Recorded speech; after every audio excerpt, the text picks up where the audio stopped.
Entre los muchos tesoros que la Galería Uffizi de Florencia conserva, hallamos una de las pinturas más impactantes de la historia del arte.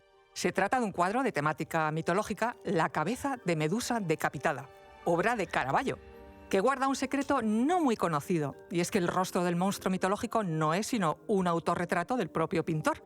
Un rostro dramático, sin duda, que es capaz de condensar la esencia de la vida y arte de Michelangelo Merisi, Caravaggio, un artista que llevó el caos de su vida y la intensidad de su tiempo directamente al lienzo.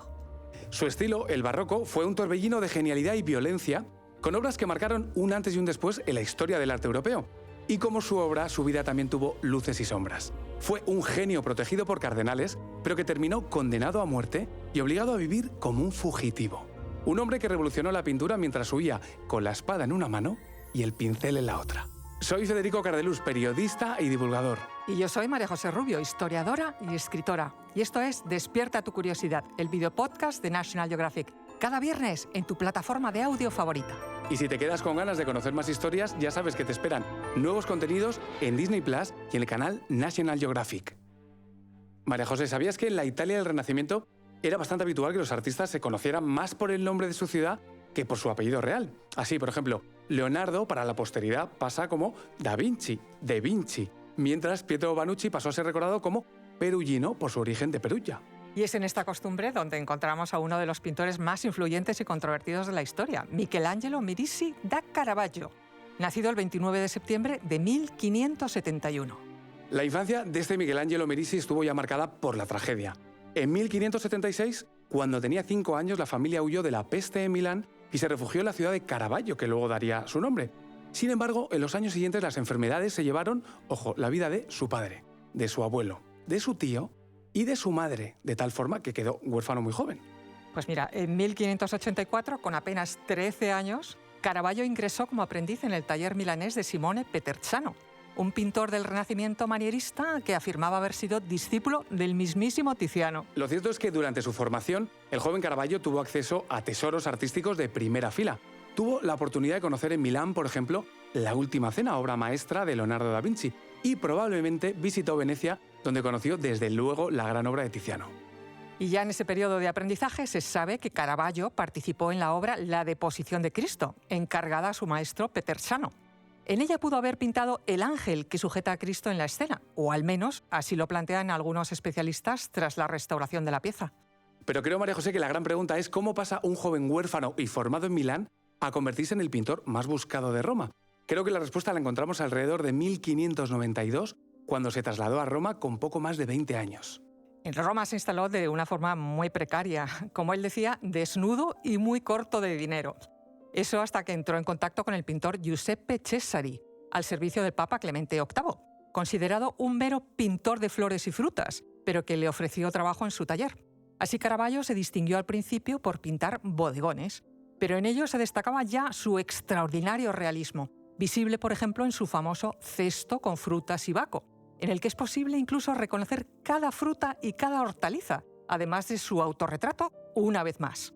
En 1595 consigue colocarse bajo la protección del cardenal Francesco María del Monte, diplomático y amante de las artes, que se convierte en su gran mecenas. Y ahí es cuando su carrera artística despega, porque para el cardenal del Monte y su círculo, Caravaggio pinta no solo los llamados cuadros de cámara con escenas cortesanas y amables, sino que accede por primera vez a los encargos de pintura religiosa monumental para las iglesias de Roma.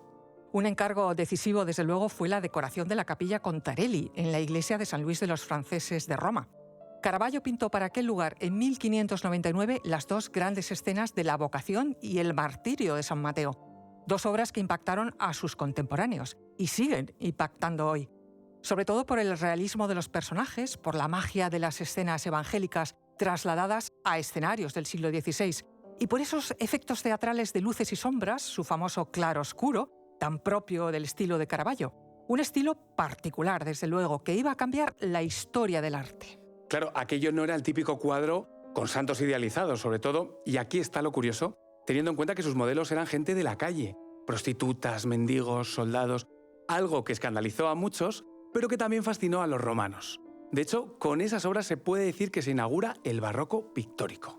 Y no pararon de llegarle grandes encargos. La conversión de San Pablo, la crucifixión de San Pedro, la muerte de la Virgen. Caravaggio aplicaba siempre la misma técnica, un claroscuro extremo, con figuras que emergen de la oscuridad hacia un único foco de luz.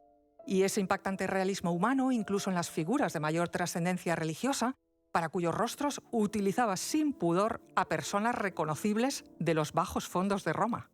Pero no todo pintaba tan brillante, valga el ejemplo, en su carrera. La realidad es que además de ingenio, el genio también le acompañaba, algo que le metió en constantes líos y le generó un largo historial delictivo. Caravaggio se peleaba por deudas, insultaba a las autoridades del orden público e incluso acabó en el calabozo en más de una ocasión. Hasta que llegó el gran escándalo. En 1606, en un partido de palacorda, el tenis primitivo, Caravaggio mató a Ranuccio Tomasoni, un joven aristócrata. Tras ser condenado a muerte, se vio obligado a escapar de Roma. Desde entonces vivió como un fugitivo en otros estados italianos, primero en Nápoles, luego en Malta, Sicilia, siempre huyendo, pero eso sí, pintando obras maestras. En Nápoles pintó cuadros monumentales como las 7 obras de Misericordia, en Malta retrató a caballeros de la Orden de San Juan y en Sicilia realizó obras como La Resurrección de Lázaro. Cada lugar de su vida está marcado por una gran obra. Parecía que la presión y el peligro alimentaban precisamente su creatividad. De hecho, sus últimas obras son aún más dramáticas, con figuras desgarradas, luces más violentas y sombras aún más densas. Pero claro, tanta intensidad tenía finalmente su riesgo.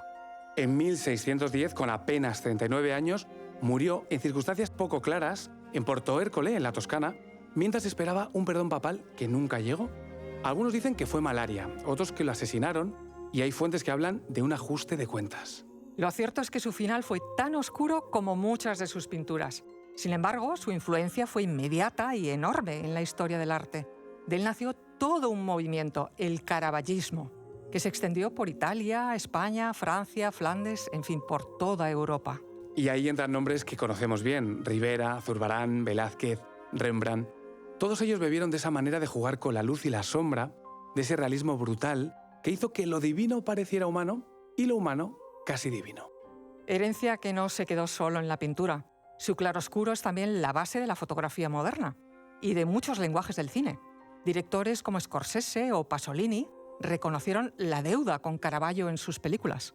Así que la próxima vez que veas a Marlon Brando entre luces y sombras en El Padrino o alguna escena de Scorsese con tanto contraste, recuerda que detrás de esa forma de narrar con luz está Caravaggio. Esto es Despierta tu curiosidad, el videopodcast de National Geographic. Cada viernes en tu plataforma de audio favorita. Y si te quedas con ganas de conocer más historias, ya sabes que te esperan nuevos contenidos en Disney Plus y en el canal National Geographic.